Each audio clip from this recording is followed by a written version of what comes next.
नमस्कार दोस्तों, मैं हूं ऋषभ पाठक। आप देख रहे हैं द नेशन न्यूज।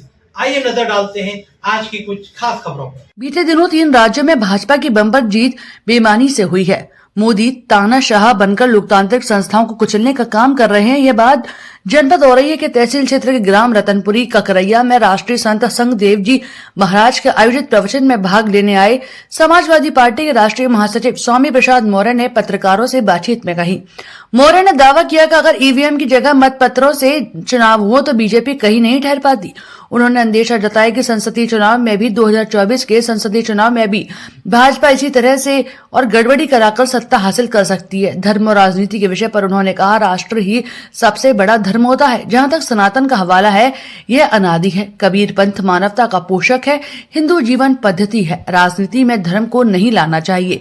हिंदू और सनातन पर उनका कहना था कि सनातन यदि धर्म है, हिंदू जीवन पद्धति है। रामायण पर की गई टिप्पणी पर कहा कि नहीं उठाते पूरी रामचरितमानस पर उंगली नहीं उठाते, बल्कि इसमें मजलूमों महिलाओं के प्रति जो बात गलत है उनको हटाने की बात कही थी। प्रधानमंत्री मोदी तानाशाह बने हैं। संस्थाओं के देश की सभी संवैधानिक संस्थाओं को नष्ट करने पर तुले हैं। विपक्षी नेताओं को ईडी व सीबीआई का भय दिखाकर कुचलने में लगे हैं। वर्तमान हालातों में हुआ देश में प्रदेश का भविष्य समाजवादी पार्टी के हाथों निहित है। इस अवसर पर संत रतन साहब, अनुपम कुशवाहा, जिला अध्यक्ष सर्वेश बाबू गौतम, संजीव यादव आदि लोगों की उपस्थिति उल्लेखनीय रही। कि लगातार कई दिनों से आपके बीच में है, कबीर जी के विचारों से और आदर्शों से आपको अवगत दिख रहे हैं। विश्व के तमाम देशों में आप जाते रहते हैं। महान संत कबीर जी के विचारों को जगह जगह भिन्न भिन्न देशों में, भिन्न भिन्न प्रदेशों में जाकर के अपनी टीम के साथ भाईचारे का समाज बनाने के लिए हमें संदेश देते रहते हैं। इसलिए संघदेव साहब जी और उनके साथ में जो हमारे तमाम अन्य संत समाज के उनके सहयोगी हैं, अब जीएसटी से सारे संबंधित मामले ईडी को सौंप दिया गया।